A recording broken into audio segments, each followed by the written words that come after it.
जय श्री कृष्ण। भाद्रपद शुक्ल एकादशी की पौराणिक कथा। युधिष्ठिर कहने लगे कि हे भगवान, भाद्रपद शुक्ल एकादशी का क्या नाम है, इसकी विधि तथा इसका महात्म्य कृपा करके कहिए।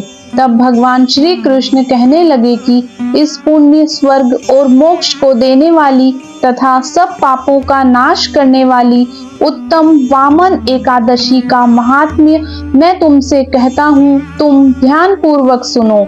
यह पद्मा या परिवर्तनी एकादशी कहलाती है। इसका यज्ञ करने से वाजपेय यज्ञ का फल मिलता है। पापियों के पाप नाश करने के लिए इससे बढ़कर कोई उपाय नहीं है। जो मनुष्य इस एकादशी के दिन मेरी वामन रूप की पूजा करता है, उससे तीनों लोग पूज्य होते हैं।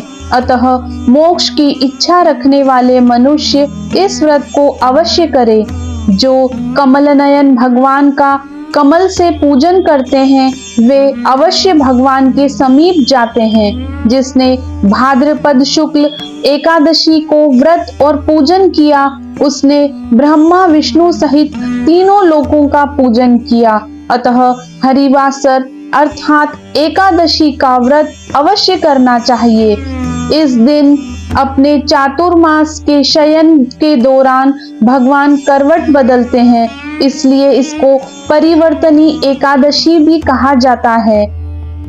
भगवान के वचन सुनकर युधिष्ठिर बोले कि भगवान, मुझे अति संदेह हो रहा है कि आप किस प्रकार सोते और करवट लेते हैं तथा किस तरह राजा बलि को बांधा और वामन रूप रखकर क्या क्या लीलाएं की। चातुर्मास के व्रत की क्या विधि है तथा आपके शयन करने पर मनुष्य का क्या कर्तव्य है, सो आप मुझे विस्तार से बताइए। श्री कृष्ण कहने लगे कि हे राजन, अब आप सब पापों को नष्ट करने वाली कथा का श्रवण करें। त्रेता युग में बलि नामक एक दैत्य था। वह मेरा परम भक्त था। विविध प्रकार के वेद सूक्तों से मेरा पूजन किया करता था और नित्य ही ब्राह्मणों का पूजन तथा यज्ञ के आयोजन करता था। लेकिन इंद्र से द्वेष के कारण उसने इंद्रलोक तथा सभी देवताओं को जीत लिया। इस कारण सभी देवता एकत्र होकर सोच विचार कर भगवान के पास गए। बृहस्पति सहित इंद्रादिक देवता प्रभु के निकट जाकर और नतमस्तक होकर वेद मंत्रों द्वारा भगवान का पूजन और स्तुति करने लगे। अतः मैंने वामन रूप धारण करके पांचवा अवतार लिया और फिर अत्यंत तेजस्वी रूप से राजा बलि को जीत लिया। इतनी वार्ता सुनकर राजा युधिष्ठिर बोले कि हे जनार्दन, आपने वामन रूप धारण करके उस महाबली दैत्य को किस प्रकार जीता। श्री कृष्ण कहने लगे, मैंने वामन रूपधारी ब्रह्मचारी बनकर बलि से 3 पग भूमि की याचना करते हुए कहा कि ये मुझको 3 लोक के समान है और हे राजन, यह तुमको अवश्य ही देना चाहिए। राजा बलि ने इसे तुच्छ याचना समझकर 3 पग भूमि का संकल्प मुझको दे दिया और मैंने अपने त्रिविक्रम रूप को बढ़ाकर यहाँ तक कि भूलोक में पद, भुवरलोक में जंघा, स्वर्गलोक में कमर, महालोक में पेट, जनलोक में हृदय, यमलोक में कंठ की स्थापना कर सत्यलोक में मुख, उसके ऊपर मस्तक स्थापित किया। सूर्य, चंद्रमा आदि सब ग्रहगण, योग, नक्षत्र, इंद्रादिक देवता और शेष आदि सब नागगणों ने विविध प्रकार से वेद सूक्तों से प्रार्थना की।